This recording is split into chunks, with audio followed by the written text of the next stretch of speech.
Well, hello, everyone. Welcome back to another episode of the Professional Brotherhood Podcast. Hello, Kara. Good evening. Welcome Good evening. back. Thank you. Great to be here. Great to be here. Well, I feel like I have to have like a welcome back jingle for every time you know, I'm making a return appearance. grace us with your co-hosting appearances. And you wonder why I dip every so I come back, stay for the sarcasm, come back for Yeah, the love. listen, that's the best part of it, right? And I'm happy to welcome back Tim Ahern. Tim joined us a while ago. We were just discussing this prior to hitting the record button and kicking off the episode. It was episode number 68, which was back in November. And here we are. This is going to be, what did I say? Episode 96? Is that what I just said? I think 96. 6.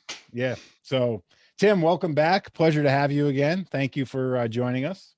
Brian, thank you. It's a real honor to be back. Thank you, Kara. Thank you, Brian. I really applaud what you're doing here to help our service, our fire service.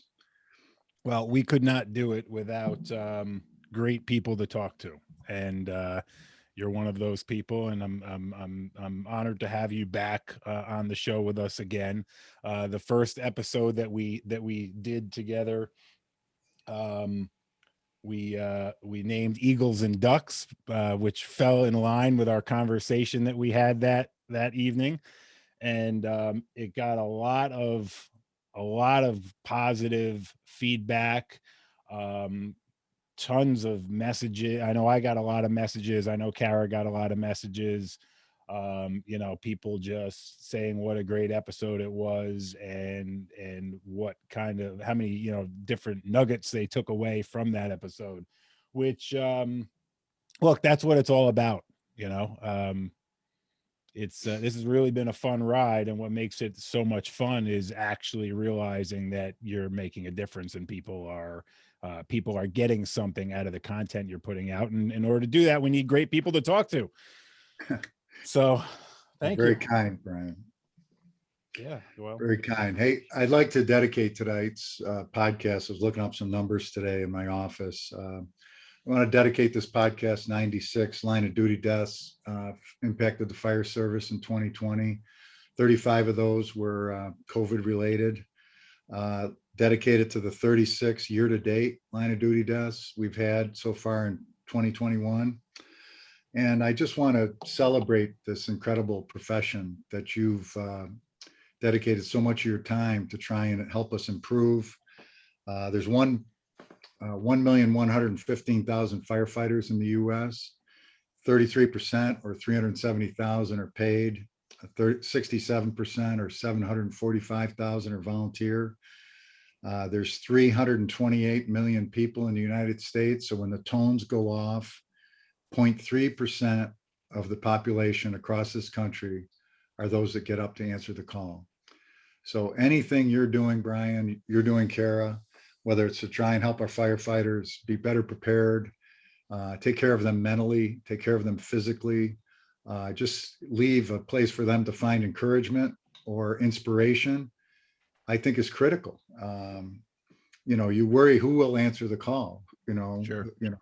Mm-hmm. So it's, and last time we spoke, it's about leadership. Everything rises and falls on leadership.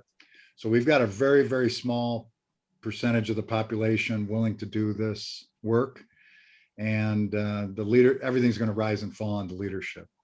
Yeah. And we did talk a lot about Eagles and Ducks on the last session. And I don't think anybody intentionally wakes up in the morning and says, I want to go be a duck today, and I want to just harass people, and I want to be an energy draining, parasitic, blood sucking, card carrying member of the bitch, moan, and complain club. I don't think anybody gets up in the morning and decides that. No, I agree. But I think we get beat up, Brian, Kara. I think we get, worn down. And I think, we're in the gerbil wheel of life, running at the speed of heat with our hair on fire. And Monday looks like Tuesday. Tuesday looks like Wednesday. All of your audience, they've got, full-time jobs. They're trying to raise a family. They're taking care of elderly parents. They're trying to raise kids. They're trying to drop kids off and pick kids up. They're trying to pay their bills. They're trying to save for retirement. They're in the gerbil wheel, speed of heat, hair on fire. And God forbid they turn on the news and watch CNN for 30 minutes, bombarded with all this negativity. If they pick up the paper and read the headline stories, it's all bad. So I think people get distracted and they get sucked into a place where they really don't want to be. And sometimes they're not even aware that that's where they ended up. Yeah. And our discussion last time and tonight hopefully can be just a wake-up call. And usually it's a checkup from the neck up, because a lot of this is all going on in our heads. It's a checkup from the neck up. What's going on in your head? And are you portraying the best version of you that is possible, despite all the things going on around you? Does that make sense? Absolutely. I think that you're 100% right, Tim, that, you kind of get on autopilot, right? Everybody just has that, forward motion. And sometimes, and forward motion is good, because we want to keep working towards our goals. But sometimes you lose sight of your goals and you lose sight of why you're doing what you're doing, because Right. you're only moving. And you just get stuck in that movement pattern, and you're not stopping to look around you and doing that self-check and checking in and seeing if you remember why you're headed in that direction in the first place. Correct. Yeah. And you have to make a conscious decision to shift from autopilot. And that's really difficult for people to do once they get into that mindset for a good stretch. Yeah. Yeah. And and I think that it's easy.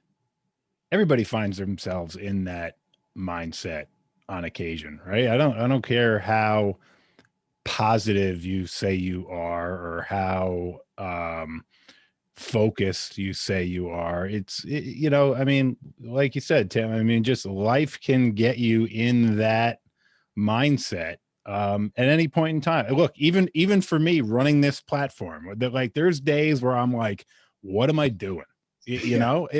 Honestly, I'm like, I can't come up with a guest, or whatever. I don't know what to talk about, or I'm trying to find that perfect social media post. And I'm like, oh, this is, and then, normally what reels me in is, like we talked earlier about, the messages from people, normally like you'll get them out of the blue. You'll get a message from somebody. It'll be like, hey, just want to let you know I listened to whatever, or I saw this post and it made a difference for me, and thank you. And then all of a sudden it's like, you're reeled right back into what made it important for you in the first place.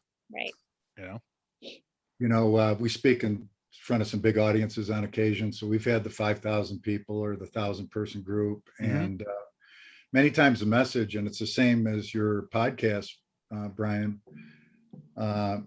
listen, there may be 5,000 people in this room and 4,999 think it's a bunch of crap. And this is the biggest bunch of boo-rah they've ever heard in their entire life. Right. And it's a waste of 60 minutes of their heartbeats. But if there's one person in this room, one person with courage is a majority. If there's one person listening to your podcast who's discouraged or disillusioned and this close to giving up, and you give that person some hope and some inspiration, and it helps them at home with their kids, and it helps them get up for work the next day, and it helps them come in with a different mindset at work, then it's worth it.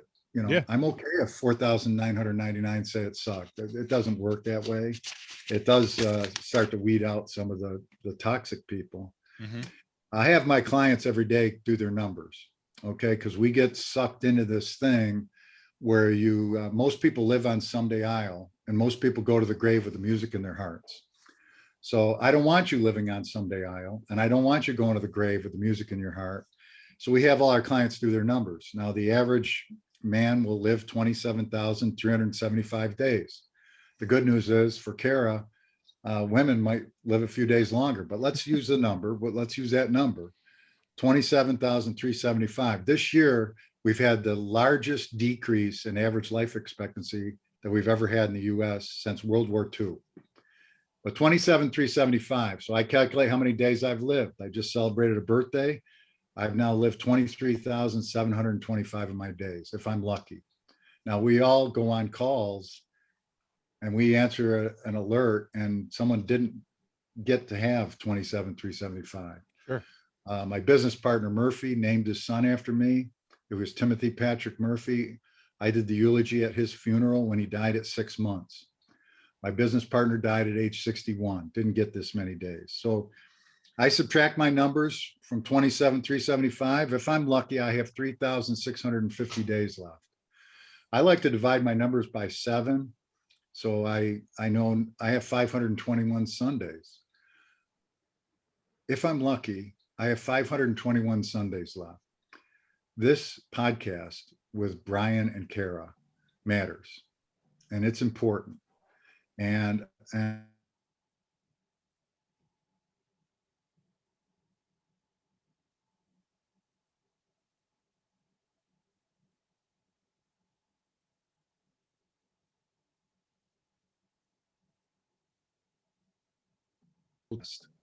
every day, I want you to take this test. When you wake up in the morning, calculate your days. And I'm going to give you a 1-question multiple choice test. Remember high school when the teacher said, class, we got a surprise quiz today. And you're like, teach, don't drop a surprise quiz on me. And then the teacher says, but it's going to be a multiple choice test. You say, oh, great. Okay, I got a 25% chance of getting it right. And the teacher says there's only 1 question. Teddy Roosevelt had a quote that I love. It's far better is it to dare mighty things and win glorious triumphs, even if checkered by failure, than to rank with those poor spirits who neither enjoy much nor suffer much because they live in a gray twilight that knows not victory nor defeat. Teddy gave that speech when he took a hand-picked group of people, a small group of people like our .3 firefighters out there in America. He handpicked that team. He brought them down to Panama, site of a failed French project. 20,000 people died. It's impossible. You can't do this. It'll never happen. You got to cut through the mountain range. And he said that to the team that he brought down there. And if we could connect the Atlantic and Pacific Ocean, we'd be a world power. We would change world commerce. The United States could become all these things. So using that quote, the dare mighty things quote, with the gift of each day, you have a choice. You can dare mighty things like Teddy talked about. You can do nothing. We all know people that check the do nothing box, right? Sure. Yeah. I give them credit. At least they're honest. They'll come in and say, hey, boss, I have no intention of doing anything, but at least they're honest. You can dare mighty things. You can do nothing. You can pretend. Does anybody know people that pretend? They dress up nice. They get the whole family in the pew at church. They look like the perfect family. They're cursing each other in the parking lot. People pretending they're at work and they're doing their Christmas list and they're, on the blog and they're doing their thing. And then some people quit. Some people quit. Unfortunately, some people quit the fire service. Some people quit on their families. Some people quit on their relationships. With every day, we get a choice, to pick, in our relationships, our volunteer work, our paid work, whatever it is. We're asking people to be intentional with their days. And we're asking people to check that box. And we're asking people to try as much as they can to get out of the gerbil wheel that causes us to make a decision that's not in our best interest or the best interest of those around us. So, and again, it's just, introspection. There's no quiz after your podcast tonight. There's no term paper due. No. We're just asking all of our listeners, I want you to grade yourself as we talk about some of these things and just grading ourselves.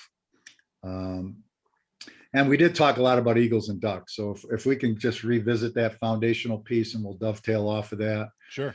We started our firm back in '98. So it's been 23 years now of working with leadership development and high performance teamwork. You can check out our website, www.ahernmurphy.com, see the programs, the clients, and all those things. But the world's overmanaged and underled. You manage inventory, you manage paper clips, you manage the motor pool, you manage the stock of foam you've got up in the warehouse, right? Yep. But you lead the people. So our analogy is eagles are the leaders, the ducks are the run-of-the-mill managers, and eagles have followers. Eagles have people that want to follow them. Eagles focus on the people. Their first job, the first thing when we do a position description with an eagle, their job 1 is people. Mm-hmm. They have personal power. They don't need titles. People would follow them no matter what. They say, hey, we got something that's going on Thanksgiving morning. Could you come out and help me at the station?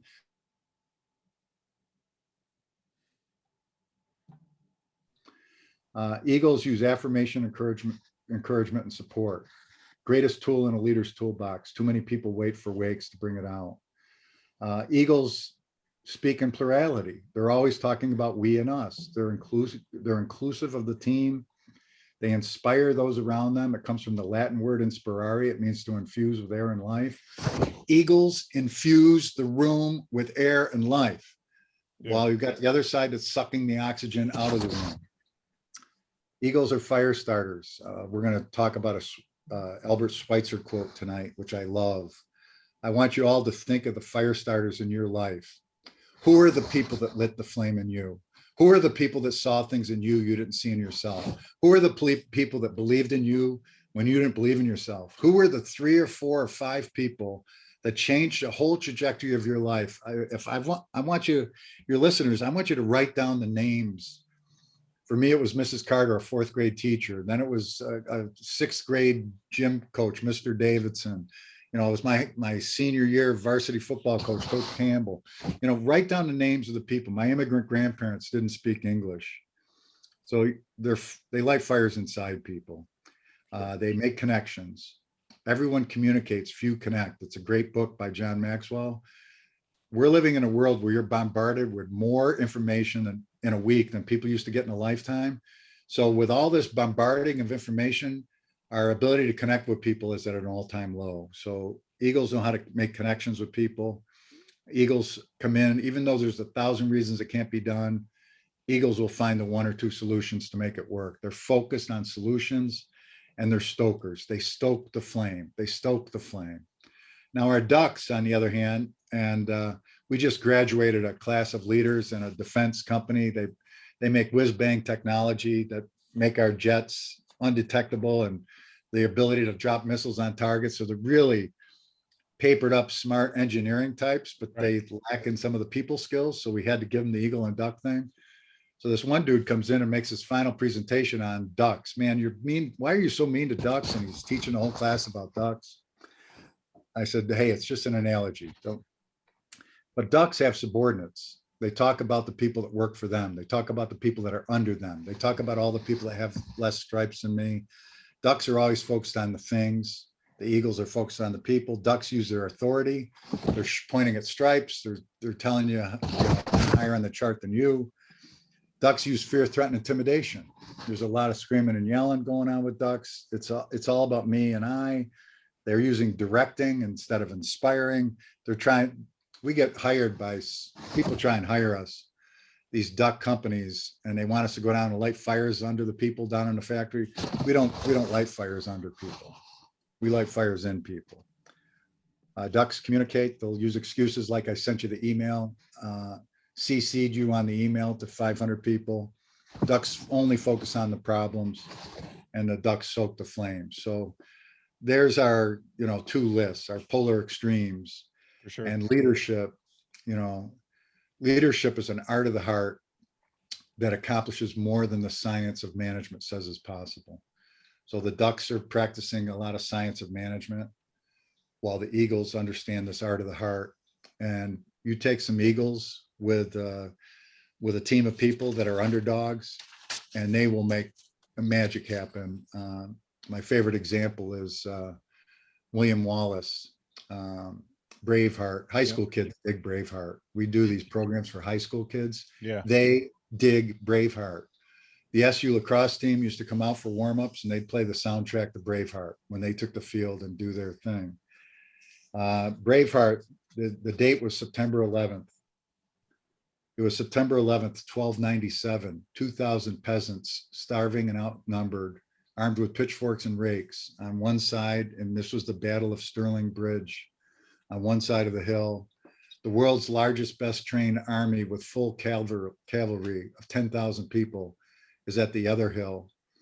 Now, if I pause right there and I get to the science of management people and say, tell me what is about to take place here on this mountainside.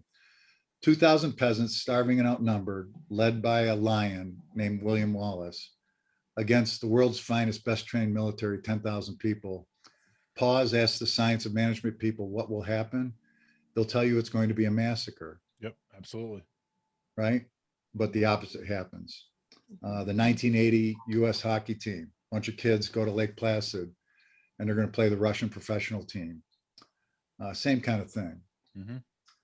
So let's pause there for a second and we'll head down whatever path you'd like to head down. We've kind of set the. Kara, I saw you, it looked like you were just about to say something, so go ahead. Well, Tim, I talked with Brian earlier and actually learned something, which, you know, I like to do occasionally, but we were talking about elections and in the volunteer side of things, or, you know, I mean, I guess you know, obviously we have listeners that are career too, or a combination or a little bit of both. Yeah. So for promotion, you know, purposes, but typically this time of year, you know, January to April for a lot of volunteer services, you have new leadership coming on board, right? Right. You know, new lieutenants, first time, or people that have been promoted up the ranks, that kind of thing. And I think that sometimes when that's occurring, you get kind of a wide range, right? Like you get some people that are probably natural eagles, right? To use your analogy. And so they kind of step in and they start to look at their staff and their people and say, how can I help my staff and my people? And that's Mhm. their focus and their goal as their first, you know, few months of the year as leaders. And then you have people that are ducks and maybe they aren't aware that they're ducks Right. and they're Yeah. struggling and they're not getting the response from their leadership style that they thought they were going to get because they have earned this position or have been voted into this position or have risen to this position. So what can we say for those folks that are maybe having some struggles and maybe not recognizing where that's coming from? Right. Well, I think what you're describing, Kara, isn't unique to the fire service. So if I go anywhere, you know, my business partner, Murphy, who's now passed, he used to laugh and tell me, you know, in the Air Force, when the brand new batch of second lieutenants would show up, and a lot of these are military academy guys. They came through, you know, Air Force Academy, or they came out of Harvard, Princeton, Yale. They came from all these great places and they got the bars on them now. And they would come in and like, why doesn't anybody listen to me? And, you know, he says his answer used to be, because you're a jackwagon. That's why, you know. There's, you know, the great organizations use mentorships to help develop their staff. So, Carrie, you do such a wonderful job with our mentorship program, with our young, especially our junior folks coming through the ranks, or any of our new people, you mentor match them. We find that same thing going on at the officer level in companies, in the military, or, you know, in the fire service. So just because you get elected as a second lieutenant at the elections, I would still, you know, have mentor matching going on even with the officer ranks. That's excellent. Some, That's an excellent point. you raise a good point. People don't realize they're a duck until we get in a room and we do Eagles versus Ducks and we have fun and we fill up the boards and we write it all down, and people give examples of the boss they worked when they were in high school. And there's certain people in the room all of a sudden get really, really quiet because they realize, man, that list of things, that's everything that I do, you know. And there's no ability to make a change towards the positive until we are aware, right? You got to be aware of, you know, self-awareness and self-regulation are the two foundational building blocks of emotional intelligence. So you want to be an eagle, you better have high EQ, high emotional intelligence. We grade all candidates on 3 scores: IQ, or technical skills; EQ, or people skills, you know, art of the heart; and then AQ, adversity quotient. Um, my favorite interview questions are, give me the worst adversity you've ever been through in your life. Tell them, you know, I want to hear about people that have been beaten up a little bit. You know, you got to rub shoulders with the world. You got to get your front teeth knocked in. You got to have adversity and setback. That's really character building. And a lot of these eagle traits come from that hardship. Right. So, you know, if we have people that aren't aware of how they come across, they have very low self-awareness of how they sound at a meeting. You know, sometimes we'll film people during these leadership sessions. The opening day, they get in front of the room and do introductions. We film it. We film them walking to the front of the room and just saying, hi, my name is Tim. I work at such and such a company. I've been there for this many years. Here's my current role. Here's my other leadership roles. Here's what I have going on. We'll film it from session one. We'll save it. We'll get about 6 or 7 sessions in, and then we'll watch the tape first with no sound. Here's the message you send when you stand in front of a group of people. Now we'll turn the sound on. So Kara, you raised a great point. Number one, if we don't have great self-awareness and we don't have self-regulation, you're going to have a hard time making this journey to Eagle. We don't find any natural born Eagles. When I go to the nursery at the hospitals we work at and look at the babies, I don't see an inspiring baby next to the, goal-oriented baby. Right, all the babies have the potential, and it's what happens to them as they go through life is where those skills start to really be developed. So if I had new leaders or new officers, for many fire departments, paid and volunteer, we do a leadership retreat, and it's like once a year, and we go away and we remind ourselves of a lot of these things. Certainly in the corporate world, it's happening. Certainly in the military world, that's happening. What it means to be a leader. And we did talk 5 levels of leadership. Yes. And when you're newly elected, we got a lot of great comments and feedback about the 5 levels, and people were interested to hear about that. Yeah. One thing before you go too much further on this, one thing that you could take this and also look, we're looking at individuals, right? We're looking at people and personnel. You could look at organizations as a whole and classify them as Eagle and Duck organizations. If you think about it, one of the things I've been having a lot of conversations on lately and doing a lot of instruction on lately is setting volunteers up for success and recruitment and retention. And how every time, it seems like every time we talk about recruitment and retention, and Kara and I have talked about this, everything is handled from the negative aspect. Recruitment is low because the too many training hours, there's too much of this, there's too much of that. Like nobody ever comes at it from the positive aspect. Why, how can we make it better, not why is it so bad? But when you look at this, the Eagles and Ducks, it directly correlates your people, right, and where they fall can directly affect your entire organization, which can make your entire organization an Eagle or a Duck as well. Yeah, what nest are you in, right? Are you in Eagle nest? Exactly. Yeah. Or are you in a Duck nest? Right. That's the problem. And are you a duck in an eagle nest, or are you an eagle in a duck nest? That's Brian, right? what you're describing really is the culture of an organization. Yeah, so, for sure. And everything rises and falls on leadership. And Correct. Alexander the Great said, an army of sheep led by a lion will defeat an army of lions led by a sheep. So the whole culture of an organization cascades from the leadership level. So if we have great coaches, we will have a culture of success. So if we can get this thing going right with our leadership level, and we can identify the people, and it doesn't happen the day you get elected. Kara's making a great point about elections. Yeah, elections isn't the date when the influence started. Hopefully the people being nominated and moving up are ones that are already making an impact. Hopefully we've got people of great influence. We've got people, they don't need a title. They don't need a different color hat. They've taken the initiative to take on some things on their own. When there's short staffing happening during the day and there's not an officer around, the stuff's getting done.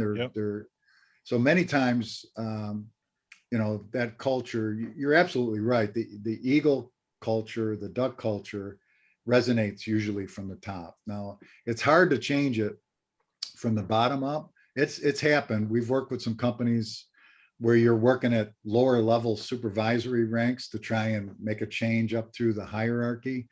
It can happen. It's very difficult to happen. The biggest payback for people hiring a Ahern Murphy is when we go into the C-suite or the executive suite or the officer level, because they influence the largest number of people. So if you want to make an investment to turn your organization around, you start with your leaders and make them aware. And again, we're not going to beat people up. We're not going to go in there and, we're going to celebrate where they're at and talk to them about their plan to get to the next level. Sure. And we need to do a better, I mean, look, there are people out there that are just toxic leaders, Yes. one toxic leader can really do a number on an organization, even if every other leader, mentor, senior man within that organization is completely on the opposite side. One top toxic person can really do damage, to people and to an organization. And that's why it's so important for us as as a fire service to recognize that when it's happening and do what we've got to do to right the ship, per se. Right. And I've said this before on the podcast, that nothing will ruin a relationship with an employee like watching the employers tolerate all the bad employees, and that is a higher level too, right? So if all of the lower, like mid-level leadership is watching the nest go up in flames and not doing anything about it, that's going to make everybody else say, I have no hope. I have no hope for change. I have no hope for this to get better, because the leadership people can't or won't do it and won't step up. And also bringing solutions is a huge part of that, because I think so many people confuse leadership with identifying problems. It's not leadership, and it doesn't take a higher level of skill to present a list of problems over and over again to an audience. They say it takes no IQ to identify a problem. Right. If you're so just anybody can come in with a list of problems. Right. Right. And then that's all. It just becomes noise, because you're not bringing anything else to the table of how you're going to, bring solutions or bring positivity. Like, I totally agree with Brian. If you are only working from the negative and trying to build positive on top of that, you have no foundation. You have to create a brick layer of positivity first before you can build on that foundation. I like the fact that you've hit on this positivity theme, Kara. I did download the emotional intelligence domains and competencies. Let's just talk about this for a second. This gets out there, but if you want to go hear the top speakers, now most of the people in the emotional intelligence domain start out as child psychologists. They start doing the marshmallow drill. Here, Kara, I'll give you one marshmallow. If you can wait 5 minutes and not eat it, I'll give you a second one, right? I love it. Can't wait, so that's delayed gratification. Do you have an ability to put off till tomorrow something that you could take for yourself right now? So the domains of this EQ we talked about first is self-awareness. Do you know how you sound? Do you know how you come off? Do you know how people are reacting to your message or your vibe, or your body language is 55 to 75% of the message. Your tone is like 35%, and the words are this. And if you're not aware of how many people you're alienating, you've failed the first tier of emotional intelligence. I have no awareness of how I'm coming off to people, right? And Brian's comment about toxic people, many times they have no clue. We go in and do a 360 exam, ask the person to grade themselves, the boss grades them, their peers grade them, all the subordinates grade them. They're shocked at the outcome. How could people think so low of me? Because there's no self-awareness.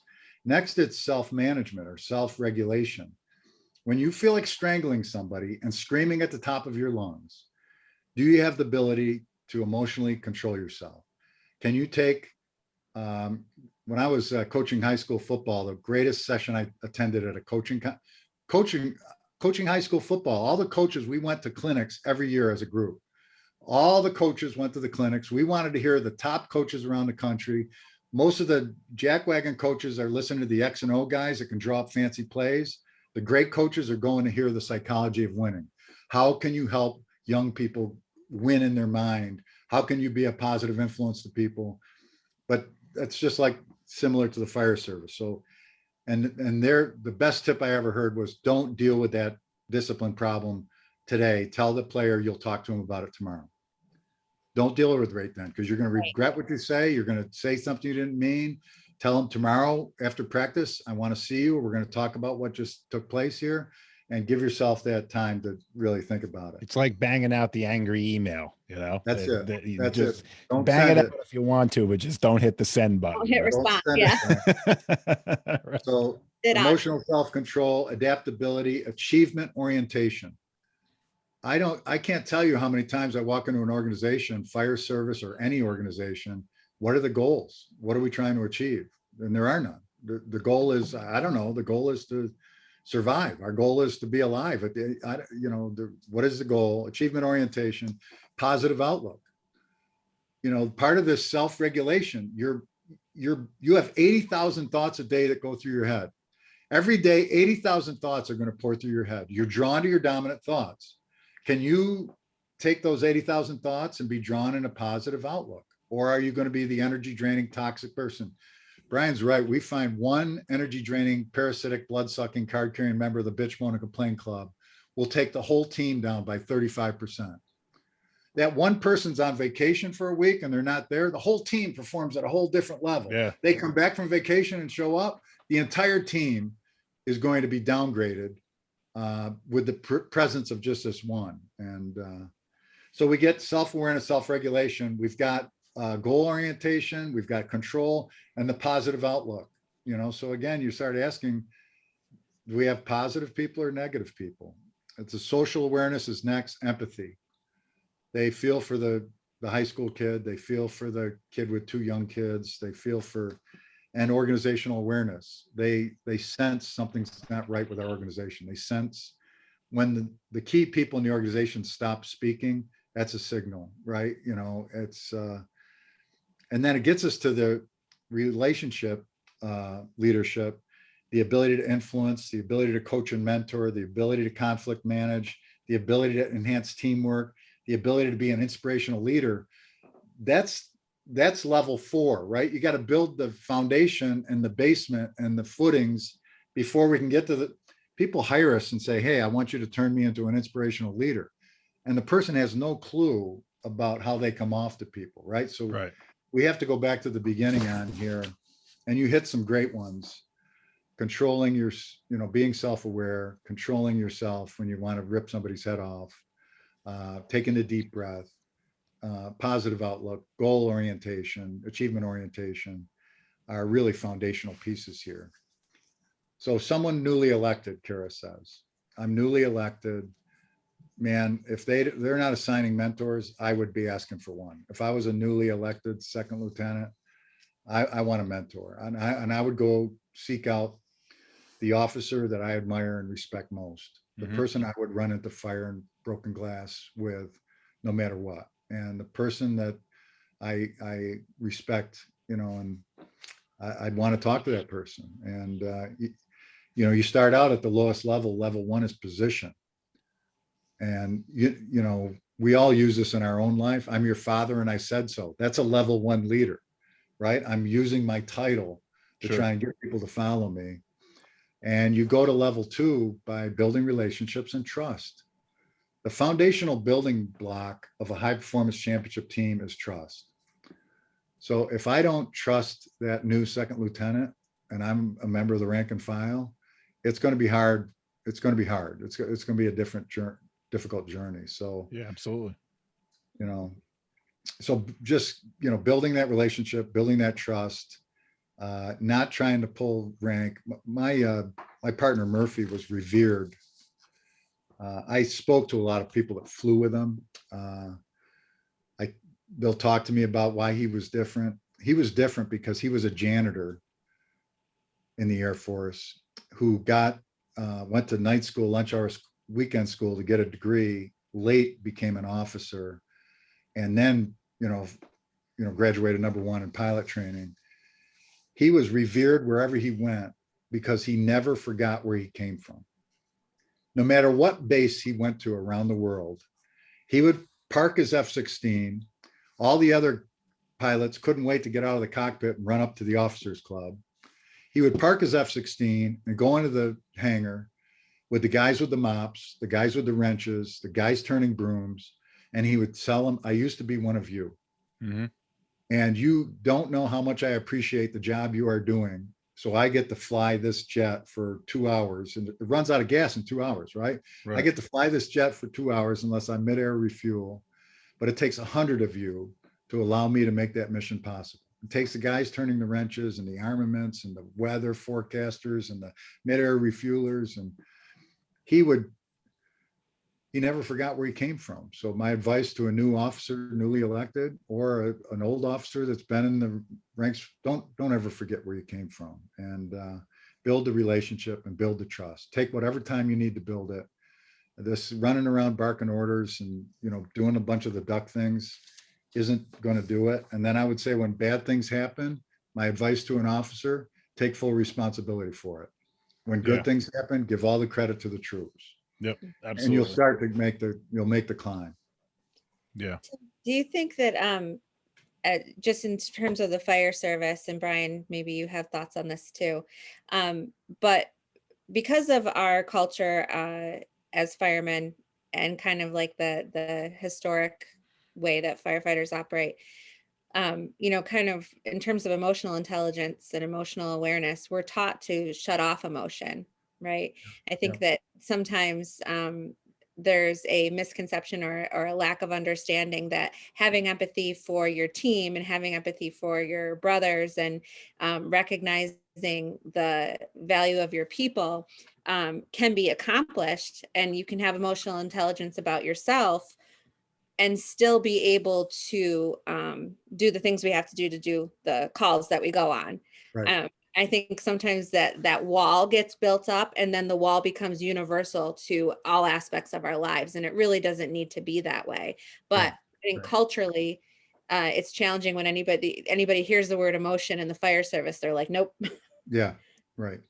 Yeah. And then worse yet, Kara, many people call it soft skills. So go into a bunch of rough, tough, military people, firefighters, SWAT teams, and talk about soft skills. There's nothing soft about these skills I'm talking about that will get a group of people to want to follow you and do those great things. But I know it's there in the fire service, because there is no greater organization when tragedy strikes for fellow brothers and sisters, for family members, than the fire service. But my question is, why do we have to wait for someone to die? Right. Yeah, that's I'll share my thoughts on it right from that point, because I think that's a great point. If you're not a well-rounded leader, if you can't recognize things outside of what people expect you to recognize as a fire service leader. And when I say that, I mean, if like I should be able to tell when my people are having a bad day just based on their demeanor, their facial expressions, how they speak to me, right? And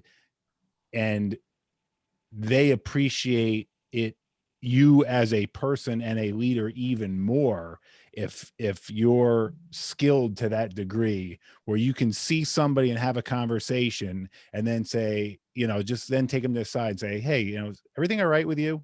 And they're like, well, yeah, why? Because then the front comes up, well, yeah, why? I'm like, I don't know, you seem like you got something on your mind, see, you just don't seem right, and then all of a sudden it's like, oh, holy shit, this guy's got me figured out, and that means a lot, I mean, that is extremely important to. If you can open up that door and set a precedent that you're available for those conversations, it's a win for everybody, because you're going to have better communication on all levels with your team. And if something is going on with them, they have recognized that they have a place to go with it rather than holding it in and letting it build and creating so many other issues that could be happening. And then that affects in turn performance. And Well, then they're not showing up.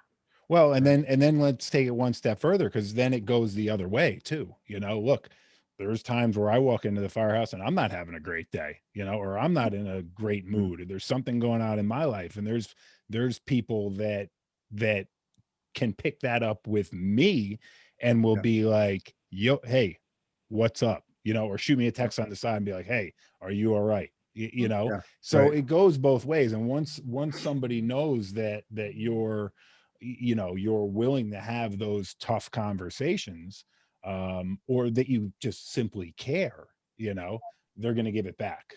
Right. Right. My dad was a Syracuse police officer, and he passed, and they had the full Syracuse Police Honor Guard. The service was held at a church because there was going to be a large attendance at it, and it was a Holy Cross Church in DeWitt. And there's maybe 365 Syracuse cops. My dad had been out of the force for a while, but I think every one of the 365 Syracuse cops came through that line.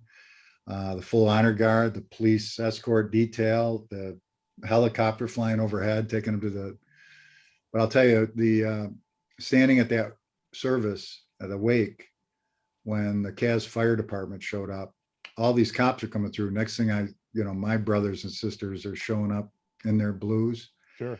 At times of tragedy, we know it's there. This ability to have empathy and being organizationally aware that I've got someone, a brother or sister, that's hurting and broken, and they need me right now. I don't care if you're General Norman Schwarzkopf or you're a great chief, Brian Solar. The guys that understand art of the heart are going to be there, because you want to talk about building loyalty forever. It's there. So we get from position to permission by building the trust and relationships. We then get to production, level 3. And most of our guys are going to get burned out there. But now we've got numbers. The people trust us. We're there.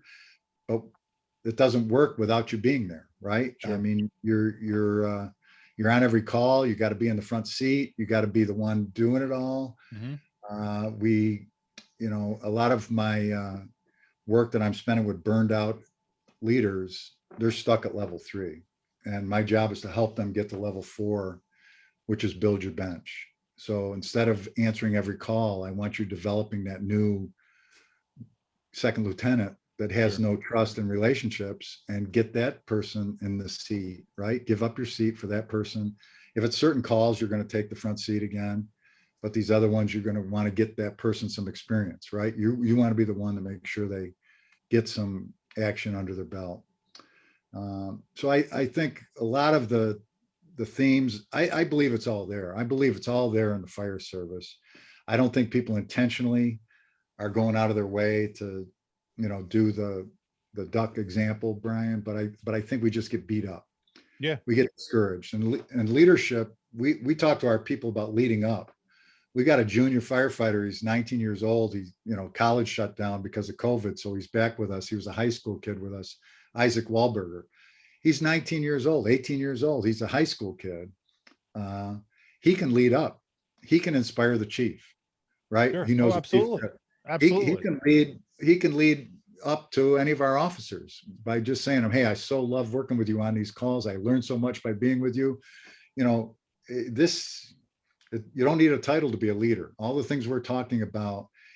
I like Brian saying there's eagle cultures. There's cultures where this is what it's, when you walk in, you can smell it, you can taste it, you can see it on the walls. You can just see it's alive. The other places you walk in, it smells like Ben Gay and it's dead and it's not going to be alive and they're not going to be around by the end of the month.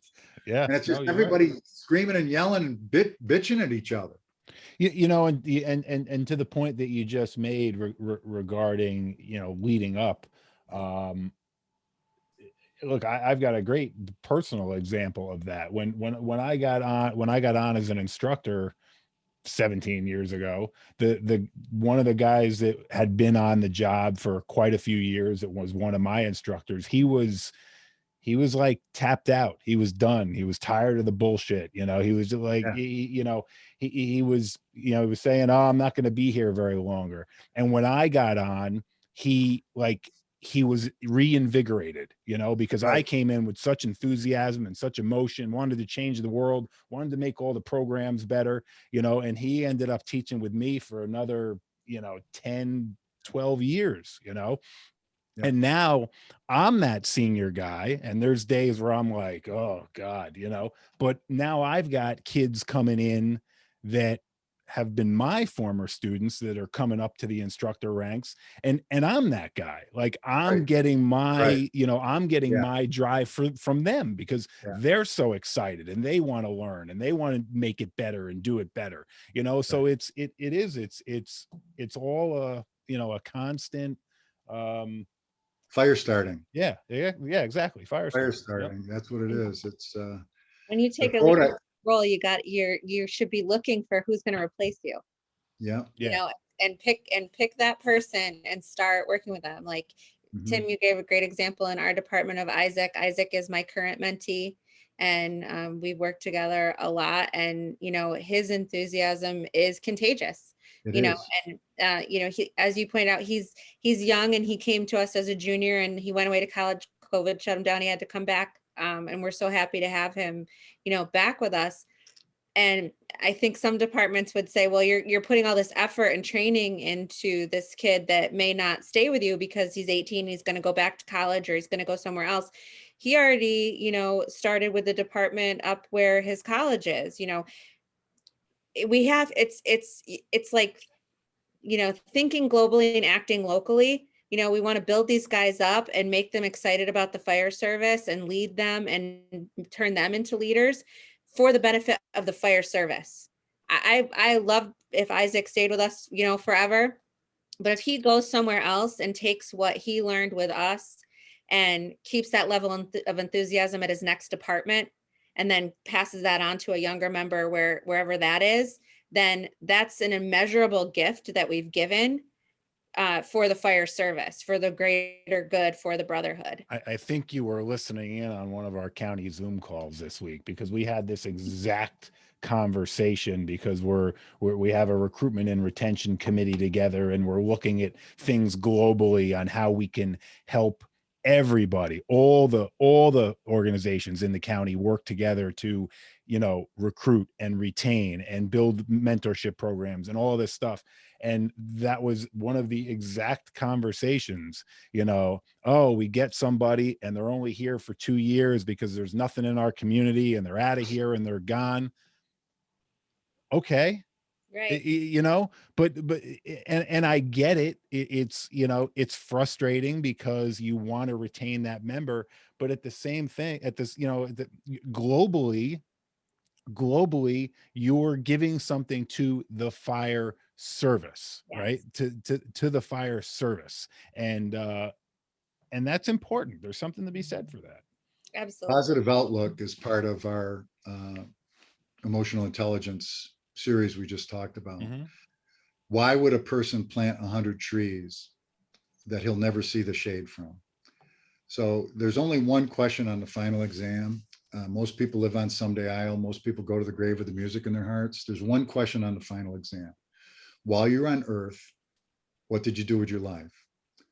And Kara's got a lot of things she can write down. Isaac Wahlberger is going to be one of them, right? It's changing that kid's life. He's a different person. He's going to be, whatever he's given what he's giving to our fire service, but you can impact people in this business, this profession. You can Sure. really change a person's heart and soul. You can get them to play much bigger than they ever thought they could play. You could get them out of their comfort zone, way into a courage zone. You could have them. This is an opportunity to do great work, to give back, but it's also character building. It can also do a lot of things for people. I did mention the Schweitzer quote that I love. I look at this every morning when I calculate my days. In everyone's life, at some time, our inner fire goes out. Brian, you talked about an example with the trainer. It's happened to me. It's happened to all of us. When I know that fire I used to have inside me is gone, and I move it around with a stick, and I barely get a an ember that I can see still glowing. It is then burst into flame by an encounter with another human being. We should all be thankful for those people who rekindle the inner spirit. Leadership is an art of the heart. It's a fire starter. You know, our service is to put the fire out in all places except one, inside the hearts of the people that are our greatest resource. It's job one. It's the number one priority. If that's not the first thing we talk about when we gather to talk about anything, we're talking about the wrong thing. And it's our job to continue to light that fire. We got to help ourselves find it in ourselves. We got to be open to the people that can help us light our own when we lose it. Yep. And I don't lose any, my flame loses none of its power by helping to light the flame of another. As a matter of fact, my flame will grow stronger by doing that. Absolutely. And look, that's part of the positivity that we were talking about before on some of these on some of these topics. You know, being a fire starter, igniting a fire in somebody else, Right. continuing to stay positive and focus on positive things, because there is so much positive in the things that we do. Like you started this podcast out by saying, you know, with the percentage of people that do what we do, it's very, very small, right? But here I we had are. a boss, even in when bad things happen. I worked for a boss once, really, you know, challenging environment. It was a very tough environment. And when I would really screw something up bad, he would, and we had these infamous 5:55 a.m. meetings 6 days a week. The whole company's tied into these meetings. And he'd say, everybody, let's thank Tim. He screwed up, you know, royally. He made this horrific thing happen. And because he did that, we are a better company. No one will ever screw up that mistake, you know, the way Tim did, you know, because of his mistake.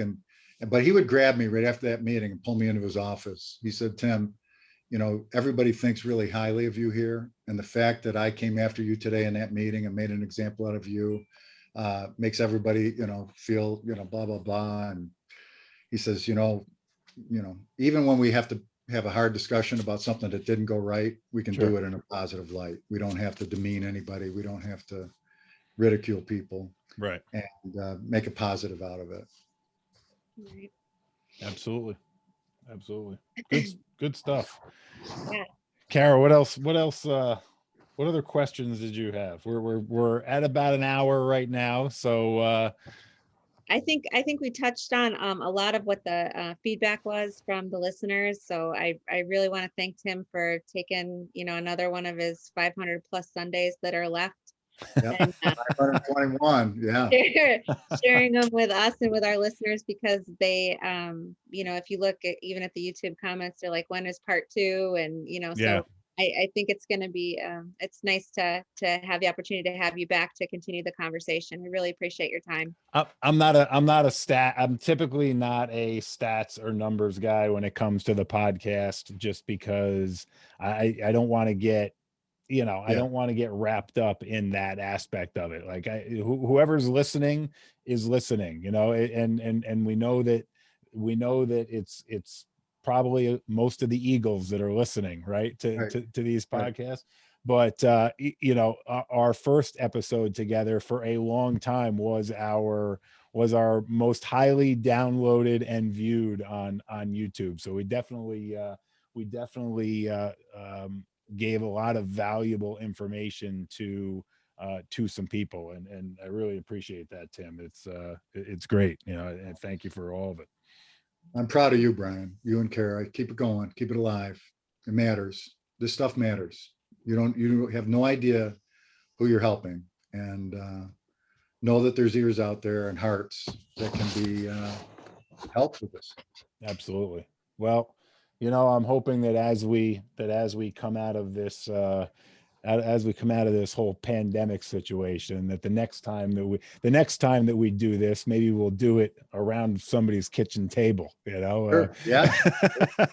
because I love the Zoom thing. It's been great for the last year. We've interviewed a lot of amazing people, but I'm ready to shake some hands and like actually physically see some folks. You know. Well, you We do can. training. We're doing training every day, Brian. Same thing. There's an energy when you're in the room with people Yeah.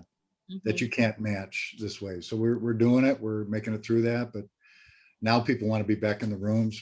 When we graduate them, we can't give them a bear hug and hand them their certificate, but we're getting closer to that too. I just recently taught a virtual conference with a buddy of mine, and a couple of the local folks to me that know me were in on it, and they,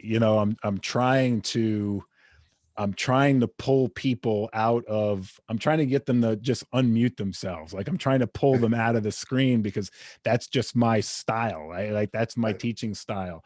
And one of the local guys said to me, I knew it was killing you. You're because I know how you are when you teach and you're around the room and you're trying to engage with people. And I could feel you trying to like get people to engage over that computer screen. And it was like crickets. It's tough. So my last comment, I guess, Brian, for all of our listeners, nothing changes until something changes. Yep. And we want to change for the good, not the bad. And if I had to pick one thing that I would focus on for myself, for the people I love in my life, or anybody that's on this broadcast, they say if you change the way you look at things, the things you look at change. So when they drown-proof Navy SEALs, when they train U.S. Olympic athletes, it starts with attitude. If you change those 80,000 thoughts a day going through your head, you change the way you look at things, the things you look at change. All the verbs of leadership, modeling, inspiring, challenging, complacency, enabling, encouraging, attitude is a critical component of every one of those. Climbing the 5 levels, you need to have that positive outlook, that positive attitude. So the cynicism and the sarcasm and the gossiping and the backbiting and all that crap, let some of the other people deal with that. Agreed. We don't have time for that. So absolutely. Keep up the great work. I'm proud of you too. Brian, I'm proud of this. You're on your way to 100. And I find myself pulling these up and listening to them myself. So well, that's good. A new follower in myself. So I really enjoy it. That's awesome. We're happy to hear that. And yeah, it's been a lot of fun. I mean, it just kind of started as an idea and threw it out there and just said, let's see how this goes. And it's amazing how many people that we have been able to connect with and learn from, and that have just become friends and mentors, and it really has been great. So we're not going anywhere soon. I know that, Good. so looking forward to getting to that. I don't know, there is going to be a slight sigh of relief when I get to that 100 number. I don't know why, for some reason, that's the number everybody's focused on, is that 100. So once I get there, I think I'm going to just kind of sigh and be like, all right, we hit 100. Now let's just keep on going. Great. So, awesome. Tim, thank you very much. Thank you. Truly appreciate your time and spending time with us again and doing this, and on a Sunday evening for those who don't realize when we're recording this, but we appreciate it. Thank you. Take care. All right. Take care. Bye.